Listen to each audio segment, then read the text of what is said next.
눈이 내리는 주일 아침에 잘 나오셨습니다. 옆사람과 인사하시겠습니다. 추운 날씨에 잘 나오셨습니다.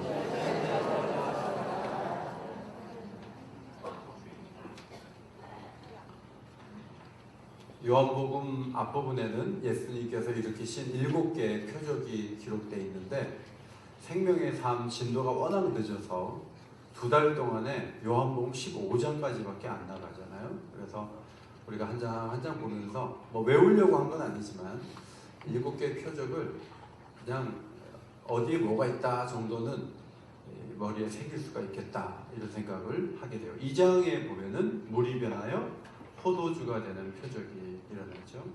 4장에는 왕의 신하의 아들이 가버나움에 있는데 가나에서 말씀하시니까 아들이 치유되는 사건이 있고, 5장에는 38년 된 병자가 자리를 들고 걸어가죠.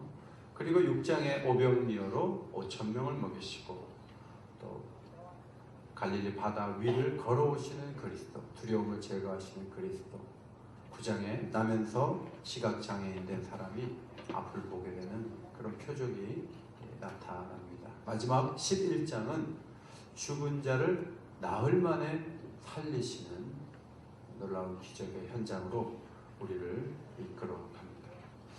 이번에 부흥회하면서 강사님을 대접하는 어떤 분이 넥타이를 강사님 것만 하지 않고 제 것도 해주셨어요.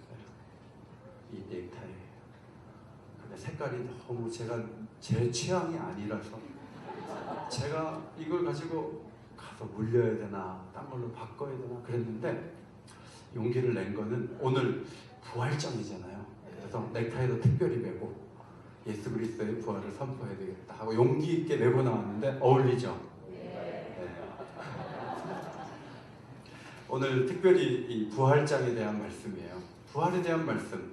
여러분, 예수님이 하나님의 아들이시고 그리스도이신 것을 우리가 언젠가 믿고 있는데 그 믿음을 갖게 된 계기가 생명의 주관자, 죽은 자를 살리는 사건, 예수님이 죽어서도 살아나셨고 우리 또한 예수처럼 부활하게 될 것을 믿으면서 예수는 그리스도요 살아계신 하나님의 아들이라고 믿는 것이 의미가 있지, 예수님은 좋은 분이고 3대 성인의 한 분이고 하나님의 아들인 걸 믿지만 내가 죽어서 어떻게 될지 모르고 예수님이 죽었는지 살았는지 잘 모르겠고 거기에 갇혀 있다면 그 사람의 믿음이라고 하는 것은 사실은 온전한 믿음이 아니고 하나님 받으실 만한 믿음은 아직 아닌 것이죠.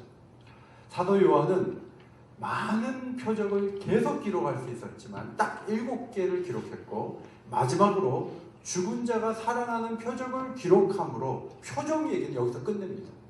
그리고 13장부터는 십자가로 나아가시는 그리스도의 말씀에 대해서 계속 기록하고 부활로 연결시킨 것을 발견하게 됩니다. 오늘 요한복음 11장에서 가장 중요한 분 예수님이시지만 조연급 배우를 한 사람 찾아라, 연극으로 볼 때 그렇게 한다면 그는 다름 아닌 마르다죠. 마르다에 대해서는 2가지 선입견이 있어서 동생보다 못한 사람이라는 생각을 합니다. 첫 번째는 누가복음 10장에 예수님을 모셔드린 다음에 마르다가 모셔드렸는데 음식을 준비하느라 바빠서 그냥 예수님 말씀에 귀 기울인 동생이 좀 한심해 보여서 언니 좀 도우라 그러세요, 이런 식으로 얘기를 했거든요. 그때 예수님께서 내가 내 정신 좀 봐 하지 않으시고 마르다한테 이런 말씀을 하셨어요. 마르다야 마르다야, 내가 많은 일로 염려하고 근심하지만 몇 가지만 하든지 혹 한 가지만이라도 족하니라. 마리아는 이 좋은 편을 택하였으니 빼앗기지 아니하리라. 저도 신방 가보면요 음식 준비하느라고 기도하고 있는데 막 따따따따따 소리 나고요 막 왔다 갔다 하고 어떤 분은 기도하는데 뭐 사러 갔어요. 마르다는 그런 종류의 사람으로 우리가 생각하기가 쉬운 거예요. 영적인 사람이 아니다 하는 거죠. 두 번째는 마리아는 자신의 최선을 다해서 향유 옥합을 깨뜨렸어요. 나드 향유, 인도산 나드 향유를 그 시대에 예수님께 깨뜨렸는데 값어치가 몇백만 원 되는 거예요. 지금으로 가치가 1,000만 원이 넘을 수도 있어요. 그것을 예수님을 위해서 깼을 때 가룟 유다가 옆에서 열나가지고 뭐라고 했잖아요. 그때 예수님이 막으시면서 이 사람이 내 장례를 준비한다는 말씀이 12장에 기록이 되어 있는데 11장에 미리 기록해 있는 것을 2절에서 보죠. 이 마리아는 향유를 주께 붓고 주의 발을 닦던 자요 그랬어요. 그러니까 마르다는 향유를 부은 적도 없고 말씀에 집중하지도 않고 육적인 사람의 대명사처럼 여겨지는 경향이 우리에게 있는데 복음서는 그것을 말해주고 있죠. 그러나 요한복음 11장에 와서 마르다에 대한 이미지를 완전히 바꾸셔야 돼요. 오늘 마르다가 얼마나 위대한 사람인가를 말씀드릴게요. 20절을 보겠습니다. 20절 함께 읽겠습니다. 시작. 마르다는 예수께서 오신다는 말을 듣고 곧 나가 맞이하되 마리아는 집에 앉았더라. 이 맞이한다는 단어가 12장 13절에 나오는데 종려나무 가지를 가지고 사람들이 맞이하러 나갔단 말이죠. 똑같은 단어예요. 종려나무를 가지고 왜 나가냐면 전쟁에 이기거나 입성하는 황제나 장군을 환영할 때 나가는 걸 맞이한다 그래요. 오늘 마르다는 지금 상중에 있고 나흘 전에 오라비가 죽었어요. 상갓집에 머물러 있다가 예수님이 오신다는 소식을 듣고 마을 어귀까지 뛰어나간 거예요. 여러분 상가에서 있던 그 상주가 멀리까지 갈 수 있습니까? 제가 장례식 때문에 지방에 가봤거든요. 목포도 가보고 부산도 가봤는데 그렇다 그래서 목사님 온다고 뭐 기차역에 나온다든지 주차장에까지 나오느냐면 안 나오고요. 안 나온다 그래서 섭섭할 일도 안 오고 오히려 밖에 나오는 게 이상한 것이고 그 상가 안에 들어가서 만나는 것이 자연스러운 거예요. 그런데 오늘 마르다는 예수님이 오신다는 얘기를 듣고 마을 어귀까지 나간 거예요. 마을 어귀에 나갔단 말이 어디 있는가? 30절을 보시면요. 예수는 아직 마을로 들어오지 아니하시고 마르다를 만난 그곳에 그대로 계시더라 그랬죠. 그러니까 예수님과 마르다가 만난 곳이 마을 어귀다 하는 거예요. 유대의 장례의 전통을 보면 하루 안에 동굴에 갖다 시신을 넣습니다. 왜냐하면 냄새 때문에. 이 더워서 부패가 진행되면 코를 잡아야 돼요. 그래서 빨리 일단은 우리로 말하면 하간 예배를 다 드리고 나서 집에서 7일 동안 애곡의 기간을 갖는데 아무리 가난한 사람도 3명은 고용을 합니다. 2명은 피리 부는 사람, 한 사람은 아이고 아이고 하면서 애곡하는 사람. 이 3명을 유급으로 데리고 와서 이 분위기를 만드는데 7일 동안 만드는 거예요. 그것으로 끝나지 않고 30일 동안은 유대인들이 쉬로심이라는 기간을 거치면서 애도의 기간을 또 2차적으로 갔는데 그 어떤 모임에도 안 가고 어떤 가벼운 얘기도 하지 않고 돌아가신 고인을 생각하면서 추도하는 기간을 가져요. 그러니까 이분들은 거의 한 40일 정도를 그 상가에 머물면서 슬픔을 계속 유지하는 전통을 갖고 있었어요. 그런데 오라비가 죽은, 부모 같은 오라비가 죽은 날짜가 나흘밖에 안 됐는데 예수님이 오신다 그래서 마을 어귀까지 뛰어나가는 것은 이거는 상식에 어긋나는 행동이고 관습을 벗어난 선택이었어요. 마르다가 왜 그랬을까? 저는 그 마르다가 예수님에 대한 기대감 때문에 움직였다는 것을 발견합니다. 그 기대는 얼마 전까지는 빨리 오시면 우리 오라비가 예수님 말씀하시면 나을 수 있어 라는 기대였어요. 그런데 그 기대를 저버리시고 예수님은 나흘이 되도록 오지 않다가 오라비를 장사 지내고 나흘이 된 후에야 예수님이 도착을 했어요. 그래서 마르다가 안타까워서 한 얘기가 22절이에요. 주께서 여기 계셨다라면 내 오라비가 죽지 아니하였겠나이다. 늦게 오시는 바람에 손도 못 쓰고 죽었어요. 이제 그런 얘기죠. 그러면 여기까지 보면 항의하러 나간 거예요. 아니 예수님 그렇게 능력이 있으면서 좀 빨리 오시면 안 돼요? 뭐가 그렇게 바빠서 죽은 사람이 살아나는 것보다 더 중요한 일이 있어? 예수님 뭐 하느라고 지금 왔어요? 라고 멱살잡이를 하면서 예수님께 항의하려고 나갔느냐? 그렇지 않아요. 22절을 보면요 마르다의 독특한 믿음을 보게 돼요. 22절 굉장히 중요한 말씀이에요. 같이 읽겠습니다. 시작. 그러나 나는 이제라도 주께서 무엇이든지 하나님께 구하시는 것을 하나님이 주실 줄 아나이다. 마르다가 지금 무슨 얘기를 하고 있냐면 예수님은 하나님과 친밀한 관계를 맺고 계신데 우리 오라비는 죽었지만 예수님과 하나님과의 관계의 그 독특한 그 연결을 저는 지금도 신뢰해요 라는 얘기예요. 이게 좀 어려운 말일 수 있어요. 아버지와의 그 친밀한 관계를 자꾸 예수님이 사람들에게 말을 해서, 사람들은 예수님 자체를 자꾸 말하지만 예수님은 항상 관계성 속에서 자신을 드러내기를 원했어요. 사람들은 못 알아먹었어요. 그런데 이 말하다가 아버지와 친밀한 관계 속에서 주께서 무엇이든지 하나님께 구하시는 것을 하나님이 주실 줄 아나이다. 이제라도 주실 줄 아나이다 라고 얘기를 하면서 우리 오라비 살려내요. 그렇게 말한 건 아니에요. 그러나 예수님이 하나님과 독특한 관계 속에 있다는 것을 고백을 한 것이죠. 근데 예수님이 그 얘기를 듣고 23절 내 오라비가 다시 살아나리라 그랬어요. 그랬더니 마르다가 깜짝 놀라면서 정말요? 내가 그걸 믿는다니까요? 살려주세요. 이런 게 아니고 마르다가 이렇게 말하죠. 마지막 날 부활 때에는 다시 살아날 줄을 내가 아나이다. 지금이야 장례 지낸 지 나흘이나 됐는데 지금 살려달라고 제가 하겠습니까?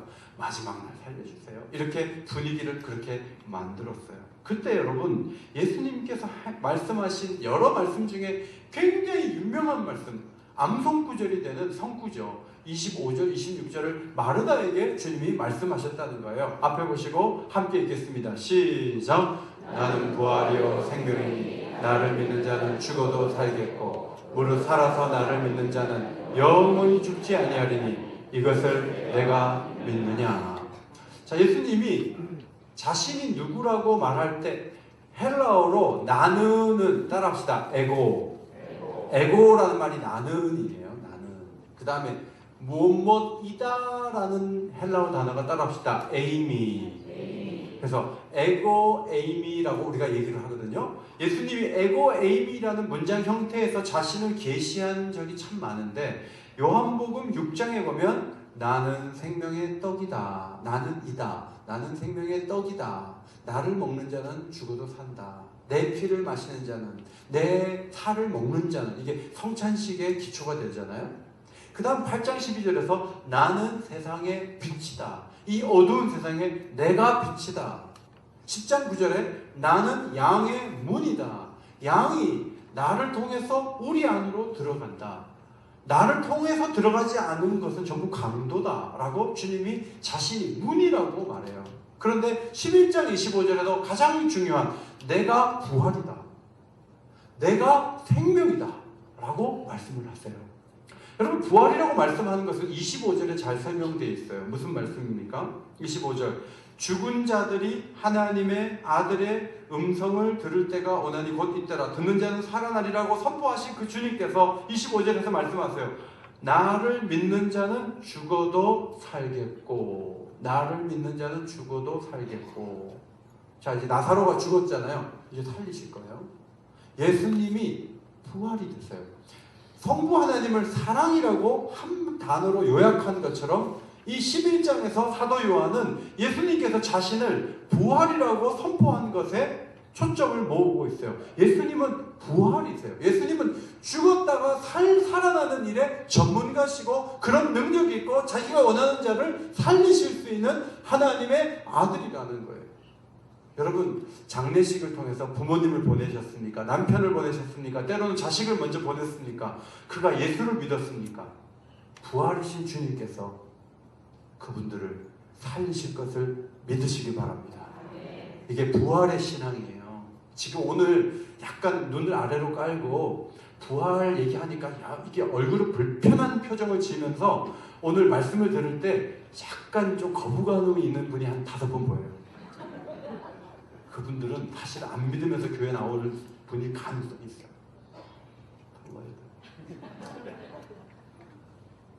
26절은 생명이라는 게 무슨 말인지 설명해 주시는 거예요. 나를 믿는 자는 죽어도 살겠고 살아서 나를 믿는 자는 26절 살아서 나를 믿는 자는 영원히 죽지 않는다는 거예요. 자, 여러분 지금 살아서 믿으니까 앞으로 안 죽을까요? 우리 언제 죽잖아요. 예수님이 이상한 말씀하신가요? 아니요. 우리가 살아서 예수를 믿었어요. 그런데 예수님이 우리에게 영생을 주셨어요. 우리가 죽는다 그래서 우리에게 준 영생이 사라지지 않아요. 마치 저녁에 여보 잘 자 하고 잠을 자고 6시간 만에 깨잖아요. 병원에서 입원했을 때 잠시 숨을 들이마시세요. 그래서 잠들었는데요. 4시간 후에 눈이 떠지면서 수술이 끝났어요. 우리가 언젠가 세상을 떠날 거예요. 그리고 이제 죽었어요. 관 속에 들어갔어요. 그런데 예수님 다시 오셔서 우리를 살려내실 때 우리가 그때 눈을 뜨는 거예요. 그리고 우리에게 주어진 모든 약속과 축복이 우리의 것으로 누릴 수 있는 세계로 열려질 줄 믿습니다. 예수님 말씀은 살아서 나를 믿는다고 해서 장례식이 없다는 뜻이 아니라 내가 너에게 준 그 영생이 결국은 너희들의 것이 되어서 너희들이 누릴 수 있는 단계로 나가게 될 것이기 때문에 나는 생명이다. 내가 준 생명은 취소되거나 사라지지 않는다라고 말씀을 하신 거예요. 믿으시기 바랍니다. 우리는 불신자와 우리는 달라요. 죽음에 대한 태도가 달라요. 거기서부터 차이가 있는 거예요. 25원 진리를 말씀하시고 마르다에게 말씀하셨습니다. 이것을 내가 믿느냐? 그때 마르다가 네, 부활시켜 줄 걸 믿습니다. 여기까지만 대답을 해야 되는데 부활시켜준다는 부활이요 생명인 걸 믿을 뿐만 아니라 한 걸음 더 나아가 인격적인 신뢰에 대한 얘기를 했어요. 27절에 앞에 보시고 안 믿으셔도 눈은 뜨세요. 27절 읽으세요. 같이 읽겠습니다. 시작. 주여 그러하여다. 주는 그리스도시요 세상에 오시는 하나님의 아들이신 줄 내가 믿나이다. 여러분 부활 믿어요. 그런데 여기서 무슨 말이 터져 나오냐면 주는 그리스도시요 세상에 오시는 하나님의 아들이시라는 거예요. 그걸 믿는다는 거예요. 믿는다는 단어를 완료형을 써서 아주 확고하게 믿는다고 지금 마르다는 대답을 했습니다. 여러분 이 대답이 왜 중요하냐면 요한복음을 적은 사도 요한의 기록 목적에 딱 떨어지는 대답이 이 대답이에요. 여러분 교회를 나왔는데 예수가 그리스도라고 안 믿어지고요. 세상에 오신 하나님의 아들인 걸 안 믿고 100번, 1000번, 10,000번 예배드려도 구원은 없어요. 이 고백은 매우 매우 중요한 고백이에요. 우리가 믿는다 할지라도 내가 옛날에 믿었어가 아니고 지금 믿어야 되고 이 믿음이 지금 약동하면 우리의 신앙은 뜨거운 신앙이 되고 살아있는 신앙이 될 수 있지만 이 그리스도와 세상에 오신 하나님의 아들이라는 이 부활의 주를 바라보는 힘이 떨어지는 순간 우리의 신앙은 굉장히 약화돼요. 요한복음 20장 21절 요한복음을 기록한 목적은 예수께서 하나님의 아들 그리스도이심을 믿게 하려 하며 또 너희로 믿고 그 이름을 힘입어 생명을 얻게 하려 함이라는 이 목적을 가지고 기록했는데 이 목적에 사도 요한이 보기에 가장 부합된 고백을 한 사람은 한 사람 마르다였어요. 마르다가 그 위대한 고백을 한 거예요. 혹시 마르다 여전도에 마리아 여전도에 다시 이름을 짓게 된다면 서로 마르다라고 나는 우리 전도는 그렇게 하겠다고 하세요. 절대 손해되는 일이 아니에요. 가장 위대한 고백을 한 인물이기 때문에 그렇습니다. 예수님은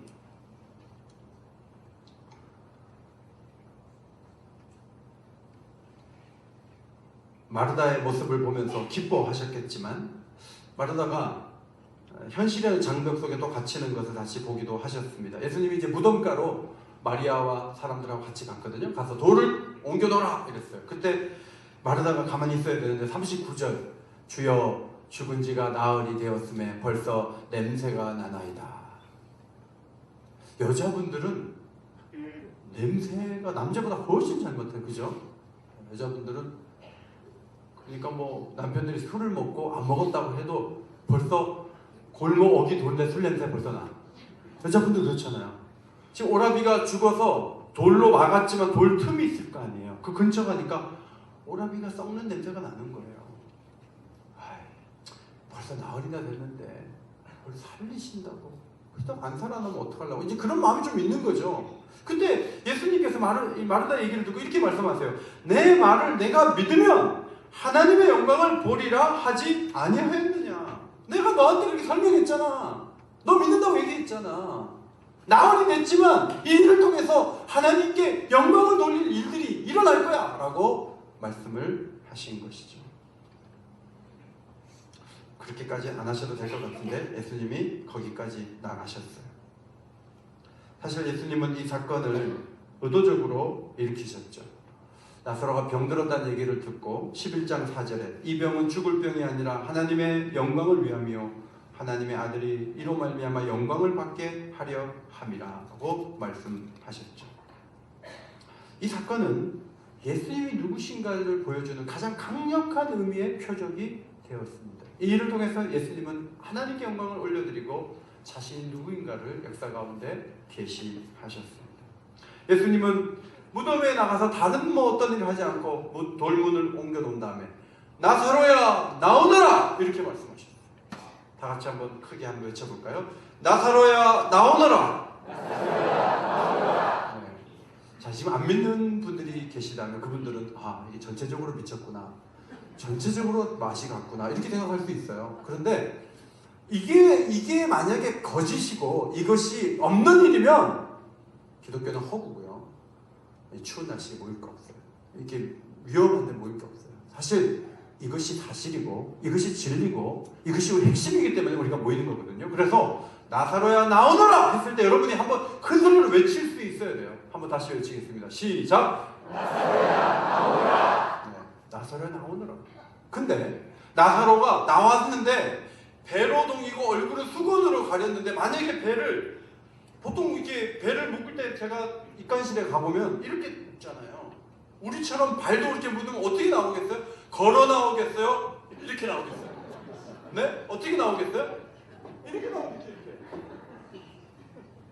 자, 예수님 말씀하셨어요. 풀어 놓아 다니게 하라. 그럼 여러분 가운데 오빠가 죽은지 나흘이 됐는데 이렇게 나오면 여러분 가운데 누가 가서 그걸 풀까요? 자, 이 무덤 현장에서 나사로가 나왔어요. 1번 마리아가 가서 풀었다. 2번 동네 사람들이 풀었다. 3번 마르다가 풀었다. 누가 풀었을까요? 여러분 끝까지 모른다. 그렇게 성경 보시면 재미없죠. 저는 이 본문의 흐름을 봐서 마르다가 풀지 않았을까. 그걸 풀면서 오라비의 그 얼굴을 보고 그 몸의 배를 풀면서 얼마나 놀라고 얼마나 기뻐하고 얼마나 감사했을까. 예수님은 이 일을 통해서 영광을 받으셨습니다. 여러분 이 사건이 왜 중요한가 하면 마르다가 고백한 대로 예수님은 하나님께 구하면 무엇이든지 들어주시는 특별한 아들이라는 사실이 이 사건을 통해 드러났고 예수님은 나사로에 나오너라 라고 말씀하시기 전에 예수님은 말씀하셨죠. 기도하셨죠. 아버지여 내 말을 들으신 것을 감사하나이다. 42절을 앞에 보시고 읽겠습니다. 시작. 항상 내 말을 들으시는 줄을 내가 알았나이다. 그러나 이 말씀하옵는 것은 둘러선 무리를 위함이니 곧 아버지께서 나를 보내신 것을 그들로 믿게 하려 함이니이다. 이 사건은요, 하나님의 아들이 그 아버지가 얼마나 도와주고 역사하는 분이라는 것을 세상에 드러낸 메시아이시고 그리스도이시고 하나님의 아들이신 것을 가장 강력하게 드러내심으로 아들도 영광을 받으시고 아버지도 영광을 받으신 가장 놀라운 사건으로 역사 가운데 있게 된 것이죠. 마르다가 기대했던 최고 수준보다 더 높은 수준에서 아버지가 아들을 보낸 증거가 나타났습니다. 이제 마르다가 움직인 동선에 대해서 잠깐 말씀을 드리고자 합니다. 앞에 지도를 보시면 베단이라는 마을이 있는데 마을 여기 근처에 살았는지 아니면 전혀 반대쪽에 살았는지 모르지만 예수님이 온다는 얘기를 듣고 마르다가 상가를 벗어나서 상주가 마을 여기까지 갔어요. 거기서 나는 부활이요 생명이다. 내가 믿습니다. 자, 이제 얘기가 거기까지 끝나고 마르다가 집으로 돌아와요. 돌아와서 동생 보고 은밀하게 사적으로 말하는 거예요. 예수님이 널 찾아.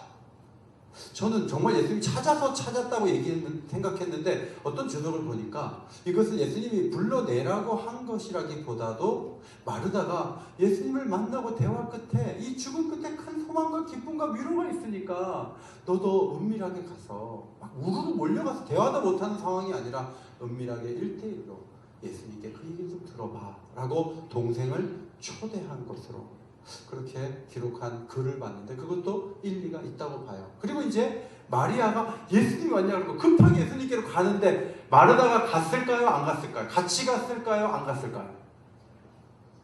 여러분 잘 모르시죠? 성경을 잘 읽어보면 계속 마르다는 동행합니다. 상가를 비워버립니다.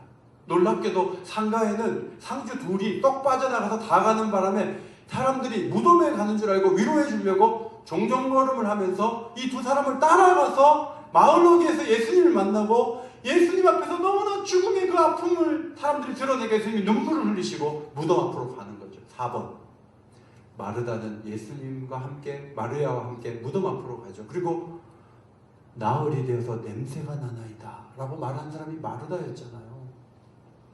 다시 그 지도 4번 보여주세요. 여러분 갔다가 왔다가 갔다가 무덤으로 갔어요. 이게 누구라고요? 마르다예요. 마르다는요 굉장히 귀한 사람이에요.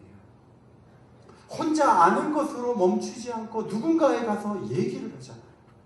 가장 가까운 사람에게 부활에 대한 얘기를 좀 해주려고 하잖아요. 거기에 소망이 있음을 알고 보낼 뿐만 아니라 관습을 벗어나서 신인이 되지 않았음에도 불구하고 동생과 함께 예수님께로 가고 무덤 앞으로 가서 결국은 예수님이 보여주시는 큰 선물, 부활의 선물을 오라비를 통해서 얻게 되는 거예요. 이것이 마르다의 아름다운 헌신의 모습입니다. 성도 여러분, 여러분 가운데 믿음이 좀 부족한 분들이 계시죠?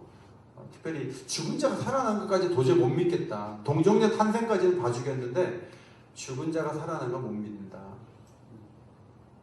그런 얘기 들었어요. 교회에서 뭐 장로님까지 하셨는데 부활절날 아침에 식구들에게 죽은 자가 어떻게 살아나 그 얘기를 했다는 얘기가 들었어요. 교회에서는요 부활신앙이 없는데 목사도 되고요 장로도 될 수 있어요. 이게 오늘 교회의 위기예요. 그러지 않아야 되죠. 아주 독특한 뭐 천에 하나 만에 하나지만 그런 사람도 있을 수 있다는 거예요. 신앙의 가장 핵심은 부활이에요. 부활을 보여주면 그걸 믿느냐? 그렇지도 않아요. 45절 46절을 보니까 많은 유대인이 그를 믿었으나 어떤 사람은 바리새인들에게 가서 고자질하고 있어요. 아이고 지금 예수라는 사람이 죽은 자도 살리는데 당신들 이러고 있어갖고 우리 종교가 남아나겠냐고 막 뚜적거리고 다니는 거예요.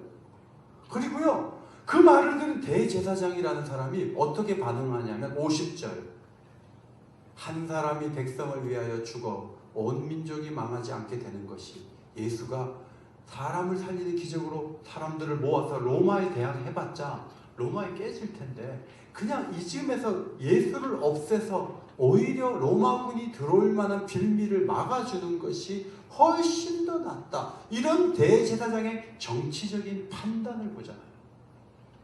사람이 살아나는 걸 봐도 못 믿는 사람들이 그 시대에 있었다 하는 것이죠. 성도 여러분, 마르다를 주목해 보십시오. 얼마나 영광스럽게 믿고 영광스럽게 고백하고 영광스럽게 움직입니까? 어제 유치원 졸업식이 있었어요. 사진을 좀 보시면요.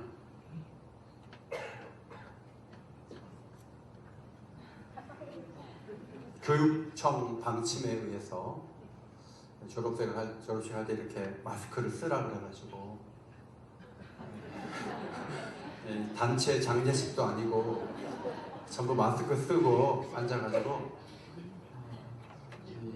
이 졸업식을 했죠. 그래서 제가 무슨 얘기를 했냐면 예수님을 본받자 어부들이 예수를 본받아서 큰 인물이 됐다고 했어요.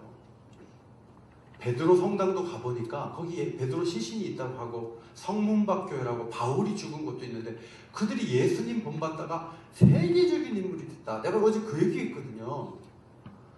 그리고 나서 제 얘기 끝나고 아버지 한 분이 부탁을 받아 나와서 원아들에게, 졸업한 원아들에게 2가지 부탁사항을 아버지로서 얘기를 하는데 이건 감동이 됐어요. 어릴 때 개구리 잡고 늘 그렇게 했는데 그게 자기 너무 좋은 추억이었는데 자연을 가까이 하라. 첫 번째 자연을 가까이 하라. 두 번째는 사람들하고 같이 어울려라. 혼자 소외된 모습으로는 즐겁게 살기 어려우니까 재밌게 살려면 이렇게 해라. 2가지를 어제 얘기해 주셨어요. 제가 집에 가서 이렇게 생각을 해보니까 물론 우리 유치원을 실내에서 우리 애들을 이렇게 보내준 23명의 부모님 중에 반 정도는 교회를 안 다닌 것 같아요. 제가 어제 이 코로나 바이러스로 인해서 이렇게 마스크를 쓴 이 상황에서 예수님은 죽은 자도 살리십니다. 예수를 믿으면 죽어도 살아납니다. 내가 그 얘기하지 못한 게 너무 집에 가서 속상한 거예요. 어제 했어야 되는데. 유치원 졸업식을 마치고 12시에 아가페 수련회 한다고 위에 올라가서 밥을 먹고 사진을 찍었어요. 아까 사진하고 이 사진의 비교점이 뭐죠? 네?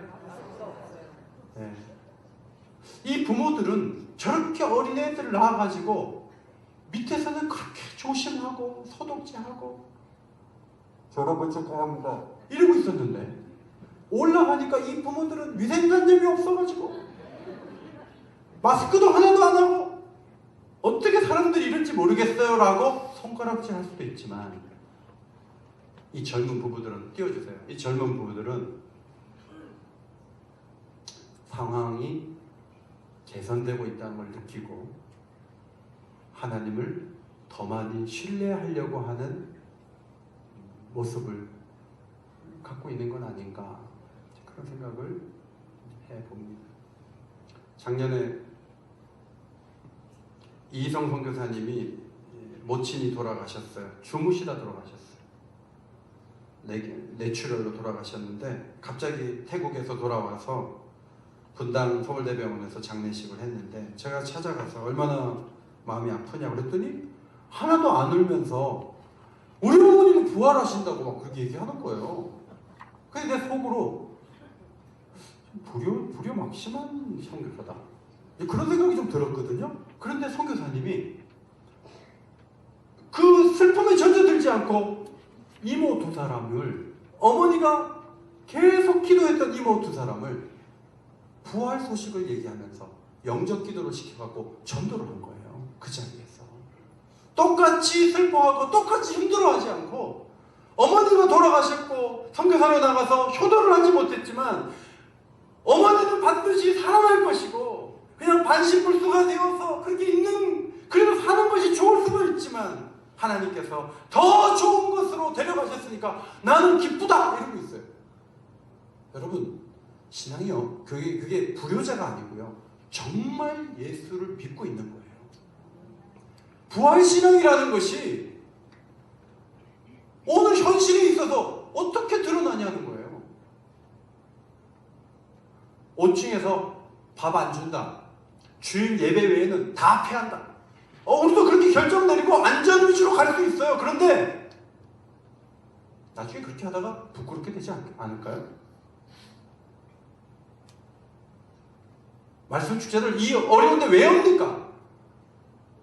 혹시 그러다가 우리가 죽는다 할지라도 하나님께서 우리를 살리실 것을 믿기 때문에 그 믿음이 없다면 어떻게 담대하게 선교하고 어떻게 주의 일들을 감당하겠어요? 못해요. 두려워서 못해요. 하나님 우리를 붙잡아 주십니다. 하나님 우리를 이끌어 가십니다. 하나님 우리와 함께 하십니다. 하나님 우리를 살리실 것입니다. 믿어야 돼요.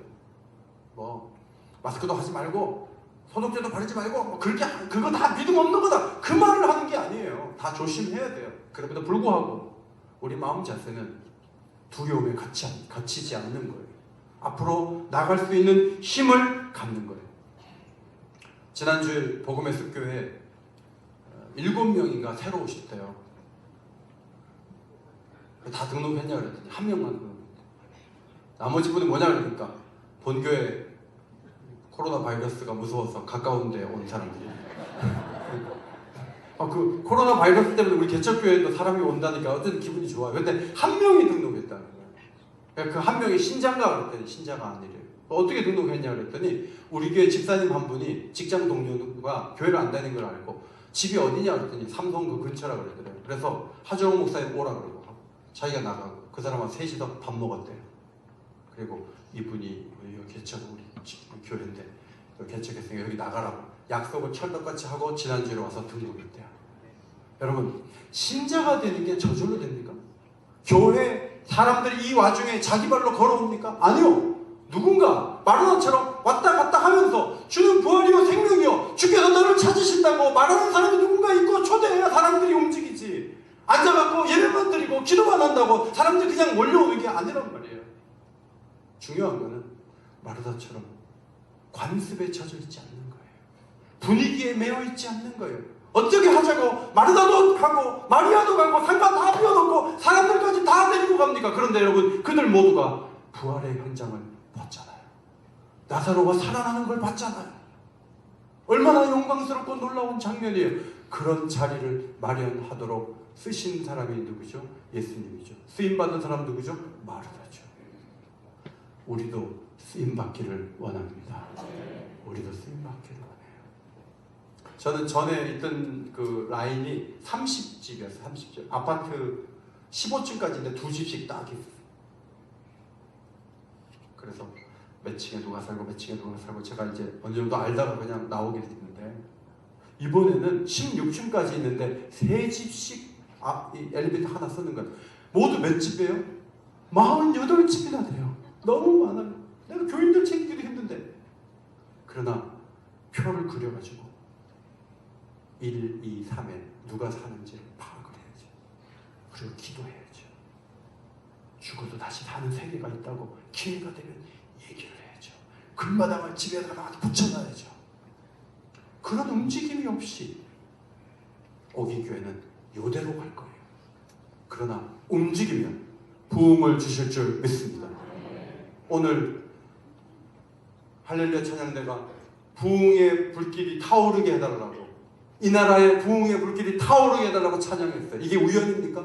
이 메시지하고 딱 맞지 않아요? 제가 이 벌건 넥타이를 메고 나온 게 우연이라고 보세요? 열정을 가지십시오. 열정을 갖고 복음을 전하게 되시기를 바랍니다. 복음을 전하다가 우리가 살아나는 거예요. 하나님께서 이루시는 놀라운 일들을 보면서 주의 영광이 여러분의 삶 가운데, 우리 교회 가운데 가득하게 되기를 주님의 이름으로 축원합니다. 축원합니다. 하나님 고맙습니다. 아무리 많이 배우고 아무리 대단해도 어려움이 오면 방법이 없습니다.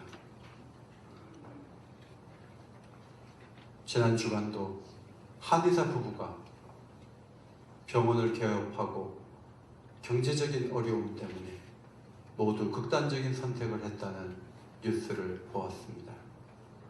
부부는 한의대학에 갈 정도로 공부도 잘했고 개업을 할 정도의 도전 정신도 있었지만 현실을 넘어서지 못하고 무너지고 말았습니다. 오늘 우리가 보기에 정상적인 사람들도 인생의 한계가 오면 죽음을 선택할 수 있는 위태로운 순간에 서 있음을 보게 하시고, 주여 우리에게 주신 이 복음, 나는 부활이요 생명이라고 하는 이 말씀, 3일 만에 부활하신 그리스도의 그 놀라운 능력과 하나님의 아들 되신, 그냥 혼자만 믿고 있지 않게 하시고 이것을 전할 수 있는 마르다와 같이 뛰어다니면서 전하고 주의 영광을 볼 수 있는 성도들이 되게 하여 주옵소서. 우리의 입을 열어 주옵소서. 우리의 마음을 주장하여 주옵소서. 비본질적인 일로 너무나 많은 에너지를 소비합니다. 우리가 그렇게 되지 않도록 더 복음에 접근하고 복음을 전하는 교회 되도록 하나님 저희들을 인도하여 주옵소서. 예수님 복되신 이름으로 기도하옵나이다. 아멘.